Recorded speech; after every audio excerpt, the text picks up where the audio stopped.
Welcome to The Driven Entrepreneur, where we sit down with visionaries, trailblazers, and entrepreneurs and discover why and how they do what they do. We'll get the backstory, plus plenty of life and business lessons along the way. Here's your host, Matt Brauning. Hey, this episode is brought to you by my very own NLP practitioner course. I've been teaching neuro-linguistic programming, or NLP, for nearly 15 years. It is the most powerful tool for communication on the planet, and it can be yours today. For a very limited time, I'm giving away my entire NLP course workbook for free. Go to nlpwithmatt.com. All the patterns, all the tools, and the techniques of NLP in the complete course workbook, the same one that we use to teach our live certification classes, yours free. nlpwithmatt.com. Get it today. Let's get back to the show. Hey, my friends, welcome back to the Driven Entrepreneur Podcast. It's Matt Brauning. I am so stoked, so excited to be with you. Man, it's been one heck of a year, has it not? It has. And one thing that I know is this: entrepreneurship and the dream, not just the American dream, but the world dream, is still running rampant. And it's where we're going to get out from under everything. It's how we're going to move forward. It is how you are going to get more of what you want and the people around you want. And you probably have, as an entrepreneur, a lot to offer, a lot to talk about. And because you have so much to share, you have a message to give. That's the big part about being an entrepreneur. You might be doing that in a book. You might be doing that online. You might be doing that in your social platforms, but you need to get that message out. My guest this week we're talking about how to do that in a bigger way. And I love her message. It's really all about overcoming mediocrity, how to go from good to great and have the life you want, the business you want. And I just get so pumped up and fired up talking with her. She's become a good friend over this last little while here. She's been a client. It looks like I'm becoming a client of hers. We are working together and doing a lot of things. My guest is Christie Ruffino, a serial entrepreneur and best-selling author with, get this, 13 books. She has over 3 decades of experience building 3 different 6-figure businesses plus, and she's worked with over 3,000 women in her coaching practice and in her membership businesses. She's been featured in Inc.com, WGN Radio, The Morning Blend on NBC, and she's probably best known for creating her Overcoming Mediocrity Book Series. And super excited, now just launched the brand new Overcoming Mediocrity podcast that you can get everywhere where podcasts are found, like Apple Podcasts and Spotify. Christie, welcome to the show. How are you? Oh my gosh, Matt, I am doing so wonderful. And that sounds great. I hope I can live up to that bio, because it definitely sounds like. I feel like sometimes somebody reads my bio or your bio and you're like, man, I want to meet that person, right? Yes. I am happy to be here with you. And it's actually been a pleasure working with you. I've learned so much. Even today, we kind of went over a quick little audio lesson. Hey. And it's just, you're a never-ending fountain of information. It's just been great. Well, you are a pleasure to work with in every capacity. But Christie, one of the things that I really love about you and your take, I've written 2 books in my life, and I read in your bio, you've done 13 books, and you have a different perspective of how to do that. My first question is books. Like, why books in the first place as a medium for your message? Were you always kind of a book nerd as a kid? Did you always love reading and writing? Or is this something that you saw the power of the tool later in your business? Tell me a little bit about the genesis of authoring for you, because that's a lot of books. Yeah, well, when my whole life, I have been a reader. I have a journal I keep track of every book I read because I want to be able to remember and not read it again. So I've always loved reading, but I never in my wildest dreams ever thought I would become an author myself and actually have a book in my hands that I wrote. And my first book was a journey. I shouldn't say that. My first book was a chapter in a book. And that's what really opened my eyes to the possibilities. I went on to do a couple of my own books, but the co-authored project was like my first step. It was really something that allowed me to expand my belief system and build my writing muscle. And are you glad you started with that chapter book initially? Oh my gosh, yes. created not only the opportunity for me to become an author, but then it opened up the world for me to help other people do the same thing. And since then, we're on our 10th, for me personally, our 10th co-authored book for my client base. Plus we've helped other people do the same thing for their clients. And it's really a great way for a lot of businesses to be able to collaborate and become authors together for either their community, their mastermind groups, or their clients. I love that. So when you're doing chapter books, you're doing books on your own, but as long as you're getting the message out there, that's the important thing. Yes. Your major overarching message, at least it has been for the last several years, is overcoming mediocrity. Can you define for me, like, how do you define mediocrity?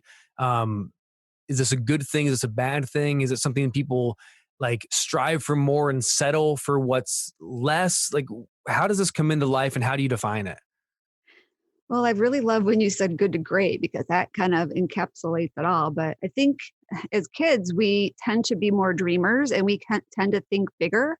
But then life happens and, experiences kind of, I don't want to say force us, but we tend to like kind of push our dreams aside for whatever reason.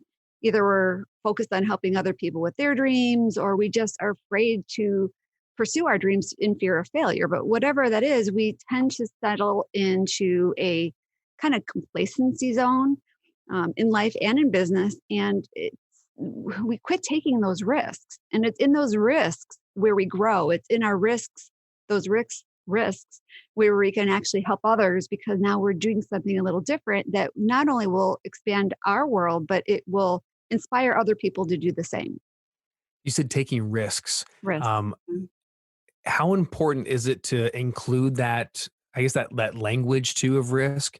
And how do you see risk? Is this something that is it calculated risk? Is it stepping out of the gray zone or the comfort zone? Or is this like, hey, you know what? If you never take a risk, you're never going to know. So just jump in and see what happens. Can you tell me a little bit about your personality? And have you always been a risk taker? Well, I think risk is it has a different definition for different people. And for me, because my journey has kind of forced me to get out of my comfort zone and do things that I would never have done on my own, it's giving me a different gauge on that risk level. And so things that I think are no big deal, people will look at me and say, oh my gosh, how could you do that? Because I don't see things as risky anymore, especially as an entrepreneur. I think as entrepreneurs, we just kind of have to get out of our way and do things a little different. And we have to pivot and maybe do things that we wouldn't have done before. But I know I have friends that are, they have, 9-to-5 jobs, and they look at what I do and they think that it's like crazy. But I look at what I do and think it's like no big deal, because my risk level has kind of got up a little bit on the gauge as far as what I feel is risky or not. So with that said, have you always been that, at least this level of risk, or can you point to a point in your life when you were like, man, I played it safe and then one day things changed? Or have you always been that kid kind of jumping off the roof to the pool, Oh, metaphorically? gosh, no. I was the safe girl. I was an introvert. I like to be the wallflower, be behind the scenes, not get a lot of attention, and just kind of just blend in. I was all about blending in. But as an entrepreneur, you can't blend in. And so you have to, I kind of like, again, was forced to get out and do things I would never have done. And I've learned to do things that are outside of my introverted tendency. I still need to go and recharge my battery when I'm doing those things, after those things, but I definitely I've learned how to push myself. So you learned how to push yourself. I like that you said introverted tendency. Do you see an introverted tendency as a good thing, a bad thing, or just a thing? Can you talk a little bit about your experience with that? Because I feel like there's a lot of people that find themselves as a quote unquote introvert or quote unquote extrovert, or you're an introvert living in an extrovert's world and you feel like, well, I want to be home, or I'm not a go-getter, or I'm not quote out there. I don't feel bold. All those kinds of things that kind of feel judgmental, right? Where it's basically like, I'm not good enough. And if I'm going to make it, I need to go be out there. I need to be an extrovert. Could you speak to, I guess, that story and what it means to you, and any commentary you want on that? Because I think that's a big thing of people feeling like how I'm built isn't the right way. Yes. And you strike me as this person who's like, I know how I'm built and I know what my strengths are. And you have a acceptance level of yourself. Anything that all comes to mind about that, I'd love to hear. Oh, totally. We can go on for the next, 20 minutes on this, I'm because in. some people think that being shy and being an introvert are the same thing, and they're completely different. Okay. And I always felt less than. And I always, as a teen and probably in my youth, felt that I was odd because I didn't want to be with the groups. I kind of wanted to have my friend, and I just kind of felt like I didn't fit in. And then eventually, and then in my, adult life, and I ended up by being with somebody that was an extreme extrovert. And that made me even feel more less than. But I got this amazing book. It's called Introvert Advantage. And I read that, and I think we have that in our house. I have not read it.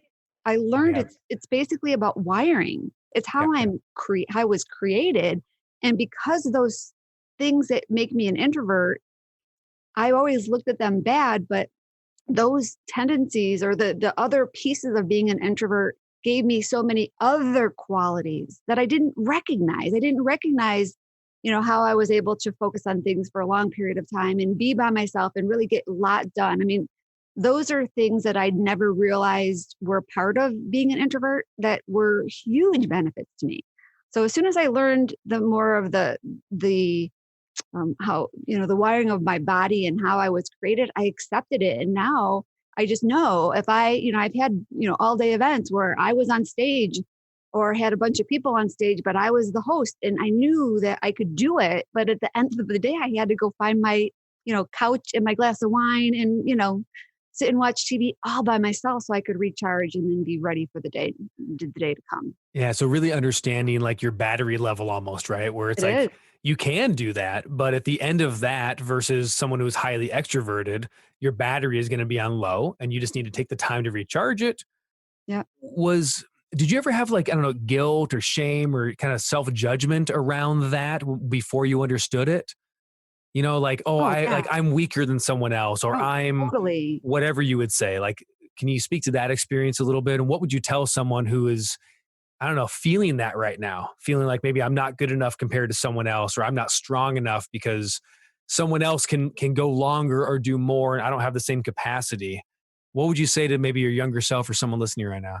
Well, I've actually shared that book. It's a favorite on my phone. I've shared that book with probably, 60 people over the years, either for themselves or a family member, because I constantly put myself down. I constantly felt inferior because of that. And I learned more about it and I became empowered, and it allowed me to, just stand in who I was. And then more importantly, explore more of that, because I was never able to like even get past all of my problems to see and recognize the good parts.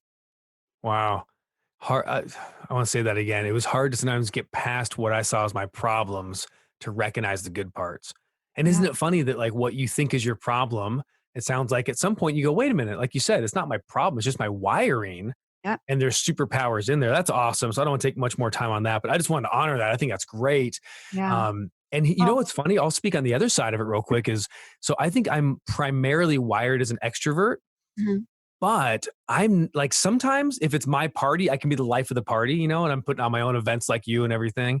But then other times I'm not necessarily this big outgoing social person. I show up to church or I show up to a big party and I want to find my clique of 1 or 2 or 3 people to talk to. I'm not like, lampshade on the head dancing on the table just because I'm an extrovert. But I do know that at the end of a long workshop, what I want to do is the last thing I want to do to recharge my energy is to go home and be alone. It's like the biggest downer for me. Yeah. So ask anyone who's ever volunteered or staffed for years. We started making crew celebration dinners. So we would go out, a 5-day, 3-day seminar finishes. And then it's like, all right, we're all packed up. Awesome. Let's go out to a brewery or BJ's or some restaurant somewhere and eat, have a drink, and just hang out for a couple hours and celebrate and share stories. And that like 2-3 hour experience would give me the energy back that I gave during the event. Yep. And then I can go home and crash. But I've tried going home first And oh my gosh, like I get depressed. I'm sitting there with my glass of wine or whatever, right? On the couch with Netflix going, oh my gosh, I hate my life. But I just need a couple of hours of recharge time, and it's got to be around people. My wife during this whole 2020 has been trying to kick me out of the house because when I'm in the house too much, I get grumpy. I'm like, I need to be out. Well, it is really all about where you get your energy. Yeah. And if I charge my battery by myself, and you definitely need people to charge your battery. Yeah. And I actually started a networking organization 16 years ago because as an introvert, going to networking events were so scary. Yep. But then as a host of an event, I was basically in a more comfortable position because I felt like it was my job to manage the situation instead of going out and, mingle and have people, turn me down or, it's like just a totally different experience. Well, it's your party, isn't it? Yeah. Like people get to come, they're coming to be around that. So obviously you can talk to anyone. Yeah. Makes life easier. When I've done research, there's a lot of big personalities are introverts, and they get on stage or they get on the screen and they do their thing. But then afterwards, they don't want to be around a bunch of people because that's not where they get where they get amped up. It's so, I love that conversation of really what this is about is understanding a bit more of who you are, how you're wired, and then leaning into that. Yes. So when we first started this, Christie, you were talking about, obviously your entire principle is overcoming mediocrity. So number one, I hear from you that it's important to understand what mediocrity isn't. Could you speak to what it is? Like, I know mediocrity is not being an introvert and not going out enough or that kind of a thing. What isn't mediocrity? Well, I think if we can allow ourselves to dream again and think about what we really want in life and what we're created for, like what is our purpose? And if we feel like we're living into that, then it's okay. But if you feel like there's something missing and that there should be more that you could be doing to live into your potential, then if you don't do that, then I think you're doing yourself an injustice because you're not able to really make a big impact and really shine. And we all, I believe, we're given gifts, and our stories that we've lived through are really, I believe, in my opinion, what God kind of gave us to set us up to be better and to live into who we're supposed to be. And if we don't step into that, then we're going to remain just kind of stale and stagnant, and then we'll have regret. So there's a feeling though of like, there's a stale, stagnant feeling of, hey, I know, and this is again, I think an important thing, not comparing yourself to someone else's mediocrity or success. Like, it's easy. I'm like, man, I only have 2 books. Christie's done 13. I need to get moving, like I'm not good enough. What am I? I'm being mediocre. But what would you say to a person like me then? I'm like, I feel like I should be doing more because I see you doing more. But it's not comparing ourselves to others. It's comparing ourselves to who we should be and what we should be doing. Because I could say the same thing about you. I mean, look at how many podcast episodes you've recorded and, all the different things that you do. So when we start comparing ourselves to others is when we set ourselves up for a failure, really, because we're not supposed to be other people, and we're not supposed to gauge our success by the successes or failures of others. It's really good. What's I don't know if you have a method for this or just a philosophy, but then what's your take on how do you compare you to you? I think what you just said in the conversation we're having about not comparing to others is not unique, right? Like we talk about that stuff. Somewhere inside, I know I shouldn't compare myself to others, but it makes me wonder. I was thinking as you said that, if I'm not on Instagram comparing myself to your fake Insta life, what am I comparing myself to? Like if I took that all the way, how do I look at myself and how do I say, okay, am I where I want to be? What should I be comparing today to? What's your philosophy on how do you gauge where you are? Well, for me, and a lot of the clients I work with are more for me, it's spiritual. Like, where does God want me to be? What is God? Like, I go into prayer, and I really, more than prayer is listen. And be open to just God's hand in what he wants for me. And it's funny because at times when I feel stuck or at times when I feel unsure, there's always a sign that will kind of point me in the right direction. And it may not be the sign I want, and it may not be on the timing that I want. But if I can be still long enough and be open to receiving and not always thinking that I have the answers, because that's got me into so many problems, is I've got to figure it out. I've got to figure it out. And I've just learned more in the last few years to quit trying to figure it out and to let that answer come to me. And for me, it works. Hey, that's a phenomenal answer. So you're seeking wisdom from outside you. You're asking God, what do you have for me? What do you want? What's your story? What's your victory? What are, if there's goals to be having, what goals do you want me to have? And I love that. Like I hear so many times someone will say something like, I'm just praying that I get this job. And I'm like, man, it'd be so much more powerful to be like, hey, I'm praying that the door opens up for the right job to have. Because if I pray hard for this job and I get it, it could be a disaster. Just because I want it doesn't mean it's the right place to go. So that's how you gauge if you're, and I love that because someone else could look in and go, oh, that feels mediocre to them because you're not reaching for the stars in a particular area, but you have a clear vision that this is a place where you need to have peace and you need to relax and you're happy and content where you are. And then flip the role. There's somewhere else where someone else is peaceful. But for you, you're like, no, that to me, this is mediocre. I need to strive beyond. So it's really this personal journey. What were you, I want to just backtrack for a minute here. What was family life growing up as far as mediocre / striving for success? Did you have mom and dad saying you got to get into Harvard and go, or was it whatever you want, honey? Or was it, when I turn 18, I'm out of this hellhole?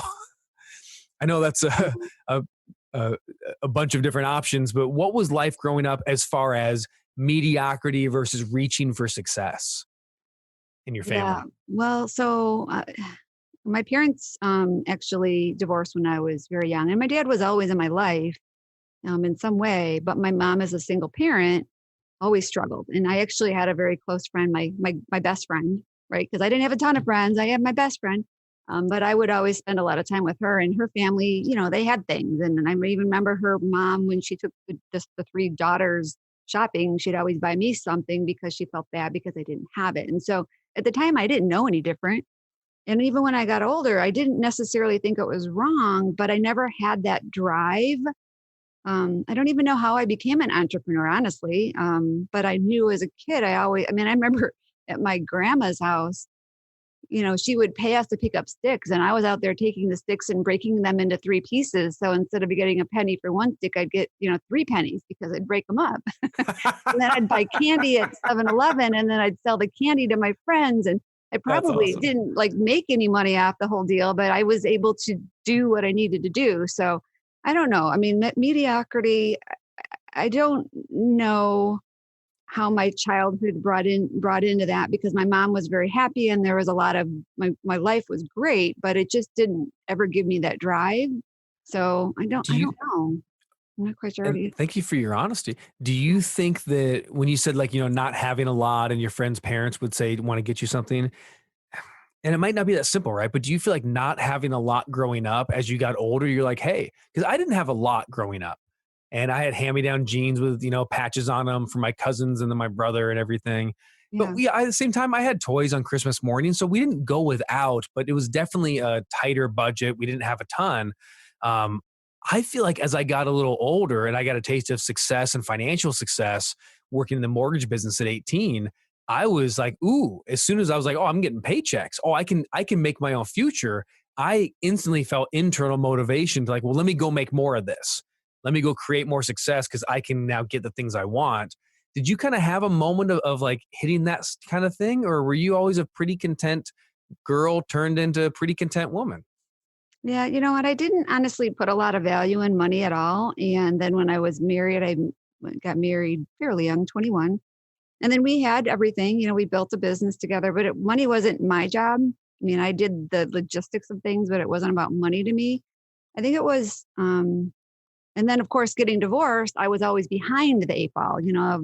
Immediately now I've got no job and I've got all this debt and I've got this house to pay for. So I was always behind trying to catch up, and playing that catch up game was very tiring. And I think for me is my motivation was, what kind of legacy am I going to leave for my kids, my family, my grandkids? And do I want to continue on this journey of always struggling and living paycheck to paycheck, or really being uncomfortable and doing something in a bigger way that we can, for me, helping more people and my family is going to be one of those. I'm hoping that will kind of create really a shift. Well, and we're talking about your story here and overcoming mediocrity and finding success and finding the true nature of who you are. And I know that one of the things you do, in addition to helping people publish books, taking experts and, influencers, entrepreneurs, coaches, whatever you want to call it, people like me, and helping to write books with a lot of their clients and tribe in it. One of the things you do is you also talk a lot about, and you teach about stories and having signature stories. And I know you have a gift for everyone too, as we're kind of rounding the bend here of our time. It goes so fast. Can you tell me a little bit about how story intersects overcoming mediocrity? And then I know you have a gift about signature stories. I do. So I believe that our signature story, or our story, is our signature story and our signature message to the world. And we go on a journey to experience something, but we also go on a journey to learn something. And if we can get to a point, now, of course, this is not always the right fit for everybody, but a lot of the clients I work with, if we can get to a point where we bring those two things together and we can create a business around that, and then we can use that story and share that wisdom on different platforms, whether it's in a book or speaking on stages or, putting a course together or doing your coaching program, and kind of create that methodology around the system that you create, that you learned over that experience, that allows us to make bigger impact, increase our income, and also get more influence. And the gift I have is a signature stories that convert. It's a great book that will really help you learn how to take your story and transform it in a way that's going to help other people as well as help yourself. Because the more money we make, the more people we can continue to help.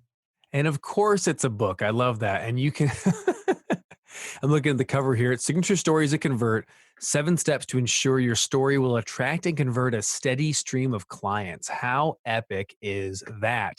Yeah. And guys, you can get that at overcomingmediocrity.org/freebie. It's overcomingmediocrity.org/freebie. Very kind of you, Christie. That's awesome. So you get Christie's whole book on how to build your signature story that converts people to clients because they heard your story. And of course, a big part of your story, Christie, is literally overcoming mediocrity, creating success. That is awesome. Congratulations on the new podcast, by the way. I know it just launched on iTunes and wherever you get podcasts right now. Can you tell us a bit about why did you do the Overcoming Mediocrity podcast? And because I'm already in love with it. I think it's awesome. I was just looking here. I love, you had Michelle Prince, you were talking about one of your recent episodes on the power of authority, but it's authority. And you shared, there was a little story about how Michelle was actually inspirational for you to start early in your authoring career. Yeah, she actually is the first person that started this whole thing because she asked me to share my story. And I won't even go into the journey about that, but it was transformational for me, and it opened up my eyes to see how the power of story can really help not only ourselves, our business, but it can leave a legacy. And I do remember the first time somebody reached out to me and said, "Oh my gosh, thank you for sharing your story, Christie. It meant the world to me, and it really helped me when I was going through something really difficult." And that made it all worth it. It made the vulnerability, because when we share our stories, it's kind of scary. Like, what are people going to think? But when you have somebody that acknowledges you for that sharing that truth, it's really kind of neat. Very good. And then what are we getting from the podcast? I mean, this is about success-driven women. I'm sure anyone, guys, you don't have to not listen to it. You can totally check it out. But you're what about designing your dream businesses, building beautiful lives. I love I'm reading the description, aligned with their destinies. Epic.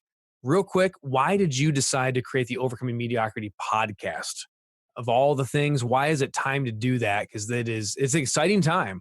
And your podcast is phenomenal. Like these episodes are very, very good. It's just launched. But what's the story behind why did you pick it now? Well, we're actually putting together our 10th book in the series, and I wanted to be able to provide our clients an additional platform to have people in the world hear their voice.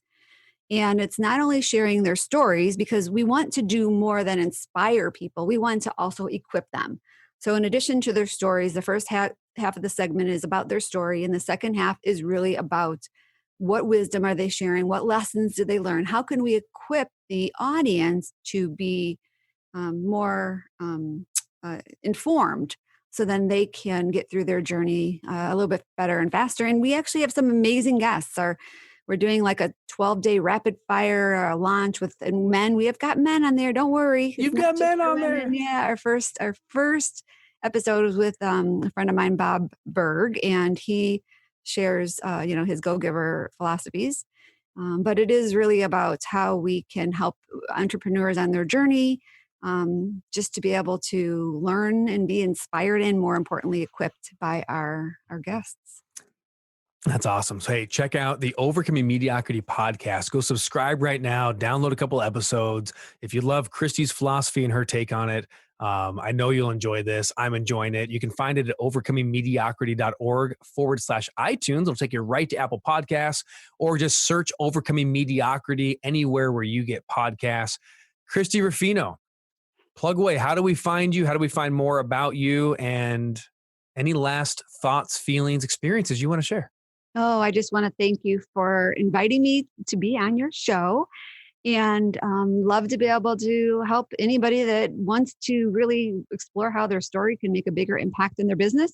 I do have a couple websites out there, but if you go to the overcomingmediocrity.org and go to the footer, you'll be able to get a link directly to my Christie Ruffino site, and you can and all those things. Now I can support them. Awesome. And you can follow on Facebook, Overcoming Mediocrity. We'll have some links in the show notes. So if you're listening to this live, of course, in your car, make sure you head over to on-demand platforms like Apple Podcasts, Spotter, Stitcher, Spotify, iHeartMedia, Google Play. Wherever you get it, this radio show is also on demand. You can subscribe, not miss an episode. There's no paywall. It's always free with amazing guests just like Christie Ruffino and so many more.